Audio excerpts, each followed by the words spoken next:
Welcome, ladies and gentlemen, to another episode of Factorio's Masochists Marathon. So we start the episode off collecting various things required for today's episode, as we're going to be making the most of what we were doing last episode, which was clearing through the Red Sea to obtain a new iron patch, which should hopefully carry us on for a few more episodes, at least I do hope. So we come down just to check on copper, because we have depleted a few mines already, this patch being quite close to the starting area, so it shouldn't take us too long to pretty much completely deplete this area. I've been meaning to go and check on the other copper patch, because that's almost completely gone. May as well just wait until it is just completely gone. There is still some left coming out of it. So we take some miners out and we increase some more just to keep up with the amount of copper we're using. We are going to be using more and more soon. I also came down here for another reason. I had a look in my inventory just at the start of the recording to make sure I had the file module with me, and realized when we set up the copper outpost, we used the last file train. So I came down to get the file module, but as I was doing the miners, the train disappeared. So we just requested it to come down, otherwise we would have been waiting for a while. And I then stick it in manual mode to make sure it doesn't run off, just while I get the miners from Iron Outpost 1. So we finished advanced oil processing, which we started last episode. So that means we're going to be able to get on with doing the cracking this episode, which is quite vital because, yeah, we're just stockpiling heavy and light. And to get more and more plastic, we're just going to have to keep stockpiling, which is not ideal in the slightest. So we're going to get on with that in a bit. We have our file module. I didn't really want to make another one. And it did take me a minute to remember where I'd lost it.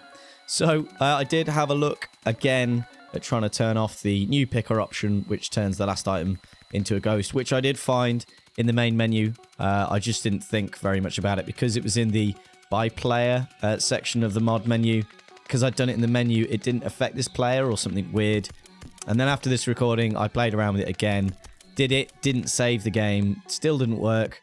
When I reloaded the game and then realized I had to do it and then save my game and then load that save. It was all a bit fiddly. So we got our file train laid up. We have to mess around with the blueprints again, I'm afraid. We do have them in the blueprint, but I do have to load them into file. I will get a proper file station laid out at some point, probably when we get logistics robots, when I can get it automatically filled. I then realized that I'd placed it on the wrong side of the line and I had to go and do it all again. But it's far less painful at this speed than it was actually doing it. I was even contemplating restarting the recording, but I was like, no, I must persist and get on with this because I was actually limited for time recording this episode. So I stopped the train here. My general rule of thumb is with the screen fully zoomed out, if I can see nests or even biters in range, that's probably not a very good distance to have. So I decided to push these nests back a little bit just so they're off screen. And yeah, I have to do the whole retreat thing because of the whole thing last episode where if you're killing biters a certain distance near a neighborhood, as I weirdly called them last episode, you are going to trigger a retaliation, I like to call it. Again, this nest is even closer than the last one. The last one was just a precaution. I was like, I'm doing this, I might as well do that anyway. But this one was more important. This was the actual one I probably definitely needed to push back. I didn't want to risk the train getting picked off at any time. But I am taking a very big risk, just shoving this rail in here so close next to the Red Sea. But hey, it's going to be fun. Let's see if it's actually going to work. So I do have to mess around with file a little bit. I keep forgetting to put the power poles back in. I am just doing power poles at the moment. I could be doing signals, and it may cause a problem at some point, but I am being a bit lazy, and my excuse for that is I'm going to save a little bit of resources. But yeah, I just try and line up the rail so it goes as close to the coal as I can. I probably could have gone a bit closer, but again, I didn't want to waste time redoing stuff. And I came and take care of this nest because it was just, again, a little bit too close. Nowhere near as close as those other ones, but it is nice to just have that uranium completely exposed. I will at some point put in some proper defenses around here, but at the moment I really am just keeping things to an absolute minimum, just so we can get some more iron back to the factory, because the Iron Outpost 1 is quickly depleting, so we really need to secure this. And to be honest, I probably need to secure a Iron Outpost 3 fairly promptly. So we have the line parallel with the iron patch. I just take several moments throughout the episode to just check the map and make sure everything's running okay, and make sure no nests are popping up dangerously close to the factory, because that's pretty much how I'm playing it at the moment. And we have a quick look as well for the area this is scanned. There's another nice iron patch not too far from us up north, so that's probably where we're going to go to next. I don't know, we'll see how it goes. So I start pondering about how I'm going to lay it out, using some usual tree therapy to help me think. Interestingly, that patch just north of us is 1.2 million. So is this patch as well. So I was thinking while doing this, am I slightly wrong in that whole thing? The RSO was what made the patches richer as you went further away. Or is that now a vanilla thing? Or has it always been a vanilla thing? I can't quite remember. But yeah, I also put in some radars just so we can keep an eye on this whole area. It'd be good. We can just have a look at the map anytime if anything ever happens with the train. We are going to move this one as well, but I'll do it after the outpost has been set up. We also come and take out the old power lines, which we use to do the biter pushing. Now we've got the rail up there. We don't really need these. I also noticed on the map when we were looking earlier, a nest has popped up here. So I want to come and clear it out. Again, it's a bit too close and it's all on its own as well. So it's really nice and easy to just come and clear out. Now I put in some turrets once this area is cleared, just some normal turrets. I really don't care about them, to be honest. I don't mind if they get destroyed. They're not working like the victory poles did because that doesn't really work anymore. I believe they changed it to kind of chance things. So the more buildings in a chunk, the less likely they are to populate it. But they're more there as a warning for me. So if a caravan comes along and blows up these turrets, I'm going to get the alarm going off and it's going to let me know they're still trying to push through here. So it's more of a warning than anything. And I couldn't believe this bit. When I was walking along, I had a quick look at my phone because I was being hassled. And this caravan just came and ran straight past me. And when I looked up, they'd already just crossed me. So I had to come and clear this out. But typical, while I'm here clearing out that other one, they come and run straight past me to try and set up a new base. And that kind of proves that they pretty much ignore the rail. They're just going to run straight past it. I'm not even sure they're going to destroy it. So that's kind of good. It's not great because they're still going to be setting up in that area there. The rail's not stopping them from going past, but at least they're ignoring it, because if those caravans saw the rail and they attack the poles and they cut off the power to here, I'm going to be using lasers here. So this area will be effectively defenseless. Now, I don't know if the caravan, say, ran straight into one of the long poles, they would then destroy it. I don't know. I have had problems with biters in vanilla attacking rails. So I'm really not sure how this is going to work out or what's changed since then. But yeah, I'm just going to see if I get away with it. And any small amount of damage will be nominal. So we get some miners laid out. I've decided to have the belts running horizontal. And then as we deplete or need more and more iron, we'll add some more rows and just increase the balancer. But right now, I really don't want to put too many miners in, because I don't want to be triggering any attacks up here if I can help it. Obviously, there's going to be some just with the vicinity of the biters. Now, I ghost out the bit here, thinking I could just get Fal to do it, forgetting about the whole blueprints doing both sides of the track, and it kind of messes it up, but I kind of got a bit determined and a bit obsessed with it, getting to do it. Yeah, and it doesn't really quite work to begin with. I eventually have to get it to forget the blueprints. I then have to back up and get it to do a straight bit because it won't start on corners.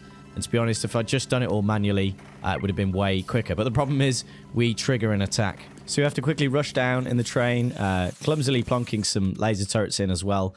We take a very small amount of damage, but still, I probably could have been a bit more proactive about that. But it just shows I've taken the track way too north, actually quite close to those biter bases. So I take a little bit of time just pushing these nests up, because they are going to be absolutely in the pollution, which we really don't want. We want to avoid any regular attacks. I don't think it's going to affect the pollution. I don't think it's going to affect the evolution any more than the pollution is already. I just don't want those continuous attacks. So we push the biters back a little bit. I probably could do quite a bit more, but I just figured I can stand there in the loop. I'm not going to trigger any attacks.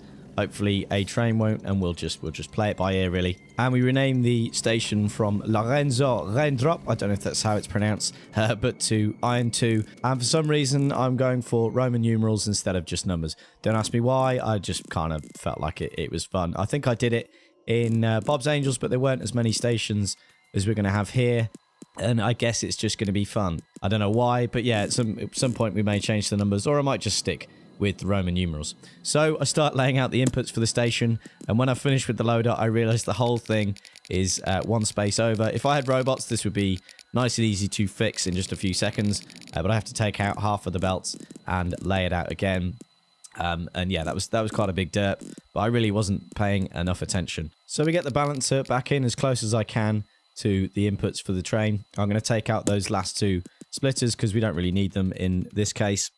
And also, so we've got enough space for a bigger balancer, because if I'm going to add more than 4 belts, I need a slightly different balancer. And we probably will. I just want to see how these 4 do for now. And to be honest, clearing this bottom section of the ore patch is going to be quite easy. And I've put the station higher up here because that last bit right parallel to the train is what's going to be cleared last. But we're just going to do for this now. Do with this now until Iron Outpost 1 is completely depleted. So I put in some really crude defenses. You can kind of predict where attacks from vanilla biters are going to come. So I put some in for the train in case that triggers any. The train will run round quite quickly. The attacks will follow in straight for those lasers. I also put some north of the miners because the most likely place is that nest there just north of the patch. And then I put some west of the station as well, just in case we trigger any attacks over there. Tell me if I'm wrong, but I believe vanilla biters head for the thickest part of the pollution, which is generally going to be where those miners are. We're going to need to keep a close eye on this area though, just to see if that pollution does start hitting the biter nests. One thing I tried there was to zoom in on the other iron train and see if I could copy the color and settings over and obviously change the outpost destination, but sadly it wouldn't let me do that. So we take the new iron train back to the factory, but on the way I realized the turrets I put in earlier as a warning get attacked, and obviously they get destroyed because they're nowhere near strong enough to deal with the level of biters we're at now. So I come in, I clear up those biters because they would have just destroyed all of those turrets. I then put in some power poles which have to be absolutely straight and at the right distance. There's a kind of wall to stop any caravans coming in from the east, but this is very, very temporary.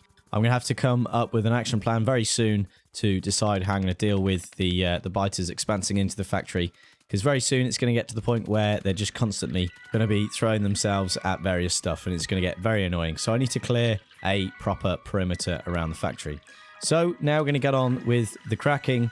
Now, I said in a comment a little while back that I wasn't going to bother following the cracking ratios correctly, and I was going to use the and or gate, but then I decided that's kind of a bit silly because then it's not going to work anyway with the and or gate unless I just have lots of chemical plants in.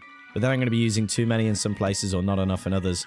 So as per the 8 refineries I've put out, I am going to do 1 heavy and 7 light and just stick to it anyway, but have the and or gate as well. So there's always going to be lube available. There's always going to be light and heavy oil available. So we have pretty much all the tanks connected up. The ones I haven't connected are the ones I'm going to get rid of when cracking has caught up.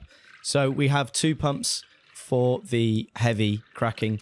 One I've set to enable when there's greater than 5k heavy, and then another one to say activate when there's more than 5k lube. So when we hook up the lube in a little bit, it'll only start cracking the heavy to light when we've got enough lube and enough heavy to crack to lube. And I pretty much got this off Stejo's playthrough. I kind of agree with him on the and or bit. It's really handy, but I still think the right number of chemical plants kind of makes sense because you're going to be refining the crude at a certain rate anyway, so you might as well match that rate with the right number of chemical plants. But hey, that's just my personal opinion. Each player is completely entitled to do whatever the hell they want. Whatever makes you happy, you know? I'm not going to go on that whole rant again.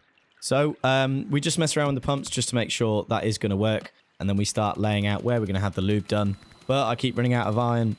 I just really should have collected loads at the start, or even set up some automated underground pipe production because it uses an absurd amount of iron. The fact that this area looks like such a mess is just getting on my nerves more and more. I could have done this a bit neater. In fact, I tested my layout on a test map just to make sure I got it right. And then when I went to record this, I didn't actually go and look at it, which was a bit stupid. But it's relatively what I want. I have the bit that I was most concerned about, which was having the chemical plant space between each layers of tanks, because the input-outputs fit quite nicely. It's just trying to shoehorn the water in. What is wrong with my speech today? I do have to apologize. But we have our heavy to light cracking running. The only problem is I've forgotten to put in that exact input or output I was going on about, so that is currently ceased. Partly because there's not enough lube in the tank, but even when it does get running, it's not going to be able to output to the light storage, which is something I need to sort out. In fact, I don't even realize this recording. It's something I realized afterwards before I even went to do the post commentary. And we've run out of more underground pipes yet again, so we have to come and manually create some more. I guess the benefit to this, me doing this manually, is that we'll only use just enough to get the whole system running. and I'll save a little bit of iron. But yeah, again, the amount is just negligible. So for a second, I was kind of looking at this thinking, is the value not working? What's going on? And then I realized I haven't powered the whole thing, which was pretty dumb. But we get this all running, and you can see there the output of light fits in nicely, and then the petroleum just goes straight into the storage. So that kind of makes me happy. It's just all these other underground pipes lying around. I just don't want to look at them, basically. But yeah, we've got all that running. I do check it all, but I failed to notice the lack of output from heavy to light. But past me successfully notices one basic pole that just was not needed, so I straighten it up, but then I decide to take it out completely and put in a big electric pole. So yeah, that also helped with the anxiety. So I come back, I make sure it's running, and I think, oh, the heavy to light isn't working because we haven't got enough lube yet. So I walk off, still not realizing that output. Very annoyed I didn't notice that the whole recording. But hey, it's just a pipe we need to stick in. It's no real major issue. Now, the other thing I wanted to do this episode, now we've got more iron coming in, was set up some more iron smelting areas, which was all a lovely idea. But even the 4 smelting columns we've got now, still not enough iron coming in to keep up with. And my thinking at the time was we just haven't given that enough time. So I go and do it anyway. But the major issue to this plan was we've got 4 yellow inputs of iron. To put in a 5th one, we need to put in the other side of unloading for the train, which I completely overlooked. And even then, we don't have enough iron for it anyway. But I spend the rest of the recording just going around, picking up all the things we need to set up that one last smelting column. In fact, I'm going to put 4 in. We do have an iron train there waiting, which is kind of a good sign that we're getting enough iron coming through. But we get an attack on one of my random normal turret placement alarm thingies, whatever you want to call them, which is kind of what they're there for. So we come in and deal with these bases here. And while I'm here, I decide that there is something we should really get on with that I should have done a long time ago, but it'll hopefully help. A perfect example of someone completely losing the ability to talk. But what I was trying to say was hopefully it'll prevent any more bases being set up in this area in particular. I don't know if they'll come down from the north, but yeah, this thing I need to do, which I should have done a long time ago, which was come and fill in this bottleneck here. It's a very thin one. It's way out of anywhere where there's going to be pollution anytime soon. So it'll only ever have caravans approaching it, even if they do approach it. I should have done this ages ago because it was so small. But yeah, I come down here and I decide to come and fill in that bottleneck. Me getting a bit obsessed with the placement of power poles at this point. But I bring it in roughly where I want the rail to come in, because one day the rail may have to come through this gap here. I bring it as close to the water as I can and realize I completely cocked that idea up. So I'll come and correct this one day if we ever actually do bring rail in here. There's a lot of copper south of here, so if we ever have a shortage of copper patches near wherever the rail's going to go, this would be a good direction to come. My plan is to try and head in like a linear direction out into the wilderness and just obtain patches in that direction, if that is at all possible. If I have to push out in another direction to obtain something, then that's fine. But it would be nice to have this really long linear sort of track running off. But I am going to have to generate some large areas of space for the future production, which is going to have to go centralized. With this expensive tech, I can't expect this series to run much longer on the normal bus idea. It'll run on the normal bus until we pretty much get all the basic science running, but that's going to be nowhere near fast enough to get anything done anytime soon. So until I'm powerful enough to create those areas for a more outpost style idea, I'm going to have to stick with the bus for now. But I think a few more laser upgrades and I'm going to be able to kill biters happy as Larry until we get enough space to move out of the main bus idea. But I don't want to stick with this forever. So that bottleneck is nicely filled in with some lasers. I am going to set up some wool production next episode if I remember to actually do that, because it would be good to get some wools in various places. But yeah, I'm going to automate that production. I don't know how soon I'm going to put stone on the bus. I know I need to do it for science, so we could do that next episode and have it in the automatic production area. I don't know. I'll have a bit of a look next episode with what we can look at next. I don't really know. I'll have a think. We'll probably be getting on with the next stage of science, so long as there's enough resources coming through.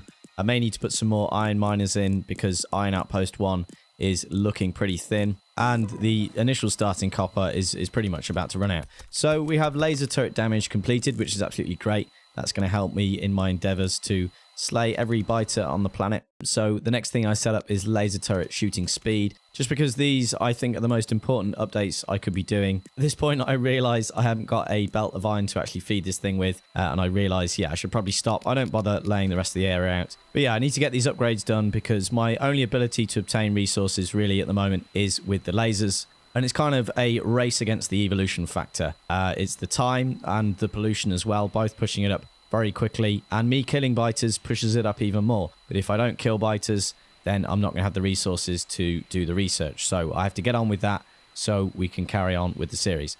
But I'm afraid that's going to be all we have time for. I do hope you have enjoyed. Thank you so much for watching, and please do come and join me in the next episode. Bye bye.